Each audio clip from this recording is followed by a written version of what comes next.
तो चाइना जो बेसिकली 22% है विश्व के जीडीपी का, जिसको फैक्ट्री ऑफ द वर्ल्ड का टैग भी दिया जाता है।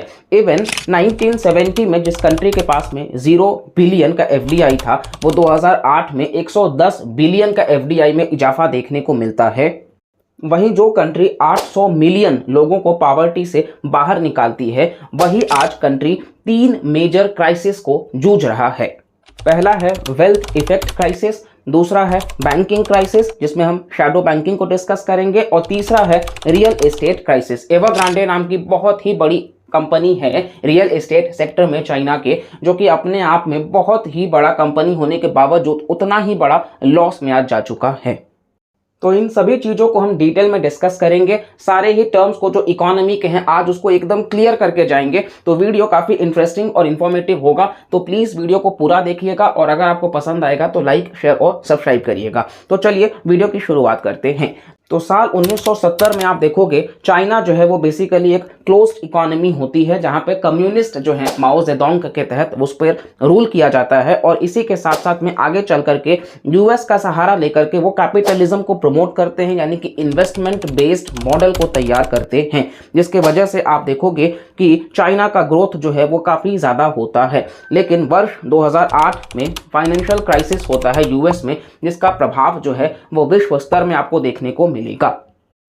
और अब चाइनीज गवर्नमेंट डिसाइड करते हैं कि वो 4 ट्रिलियन युआन जो है वो बैंक्स को देंगे, ताकि वो बैंक आगे बिजनेसमैन को लेंड कर सके। लेकिन क्योंकि इंटरेस्ट जो है वो बहुत ही ज़्यादा नहीं था अट्रैक्टिव, तो इस वजह से बैंक्स को मुनाफा बहुत कम था, और जिसके वजह से बैंक्स जो है वो लेंड करने से मना करने लग गए, और इतना ज़्यादा डॉक्यूमेंटेशन करने लग गए कि बिजनेसमैन को लोन लेना बहुत मुश्किल होने लग गया।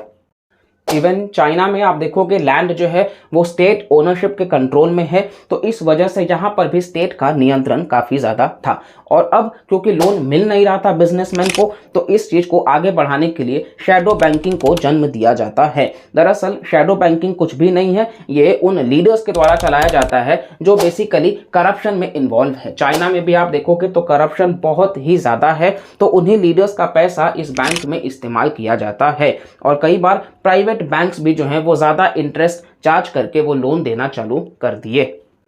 अब साल 2008 से 2016 तक में 25 ट्रिलियन युआन जो है वो लेंड किया गया, और ये बेसिकली लोकल गवर्नमेंट्स तक को भी लेंड किया गया।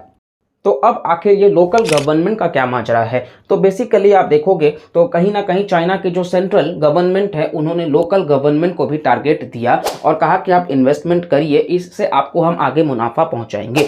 और यहाँ पर आता है टारगेट डेफिसिट का कॉन्सेप्ट। अब आपको हम बताएं कि मान लो लोकल गवर्नमेंट को इन्वेस्टमेंट के लिए 500 करोड़ चाहिए, और उनके पास महज 200 करोड़ ही है, और अब क्योंकि उनके पास में 300 करोड़ का अभी भी लॉस है, तो इस 300 करोड़ की भरपाई के लिए 100 करोड़ वो सेंटर से उधार ले सकते हैं, और साथ साथ में अब भी 200 करोड़ चाहिए, जिसके लिए 50 करोड़ वो महज बैंक से ले सकते हैं। ऐसा सरकार ने रेस्ट्रिक्शंस लगाया था बैंक के ऊपर भी। तो अभी भी तो 150 करोड़ चाहिए ना, और ये 150 करोड़ का जो फुलफिलमेंट होता था वो होता था शैडो बैंक्स से। शैडो बैंक्स बेसिकली अनरेगुलेटेड थे, और चाइनीज इकोनॉमी का 69% कवर करते हैं, यानी कि 6 ट्रिलियन के आसपास का।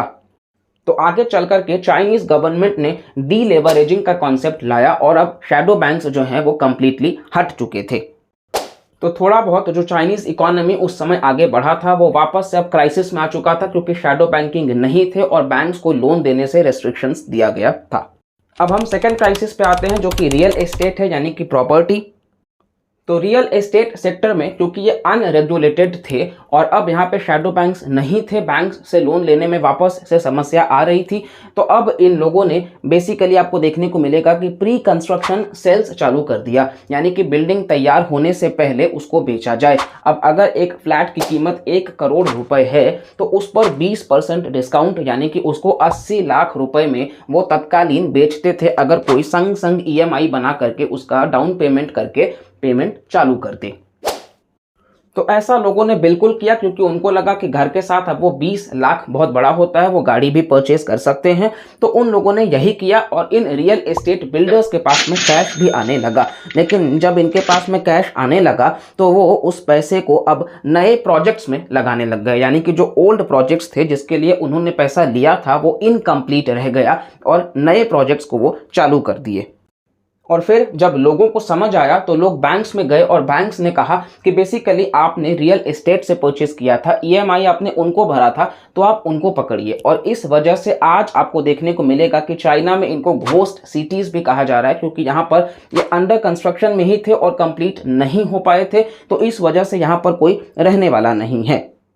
और तीसरा जो क्राइसिस है वो है वेल्थ इफेक्ट क्राइसिस। अब ये क्या है, तो दरअसल इसको अगर हम समझें तो आपके एसेट के वैल्यू के हिसाब से आप खर्च करोगे। एसेट मतलब हो सकता है कि आपके लिए वो प्रॉफिट देता हो।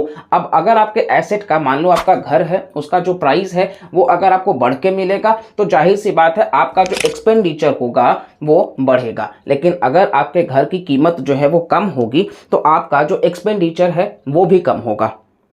अब लोगों ने तो जब कहीं ना कहीं रियल एस्टेट में इन्वेस्ट किया था तो उनका यही मानसिकता था कि वो आगे चल करके ज़्यादा कमाएंगे, इसीलिए वो खर्च बढ़ा दिए थे। लेकिन अब ऑल ऑफ अ सडन खर्च वापस से कम हो गया था नॉन एसेंशियल चीज़ों पर, यानी कि मूवीज़ जाने पर, वेकेशंस पर, रेस्टोरेंट्स पर, यानी कि इन सभी में आपको देखने को मिल जाएगा कि कटौती होने लग गई। और इसके वजह से कंज्यूमर डिमांड कम हो गया और इकोनॉमिक स्लोडाउन चालू हो गया और आज चाइना डिफ्लेशन के शिकार में है, यानी कि वहाँ पर आप देखोगे तो गुड्स एंड सर्विसेज के दाम काफ़ी कम है। और ये अच्छी बात नहीं है क्योंकि एक इन्फ्लेशन हेल्दी होता है थोड़ा बहुत, क्योंकि वो डिमांड एंड सप्लाई पे चलता है।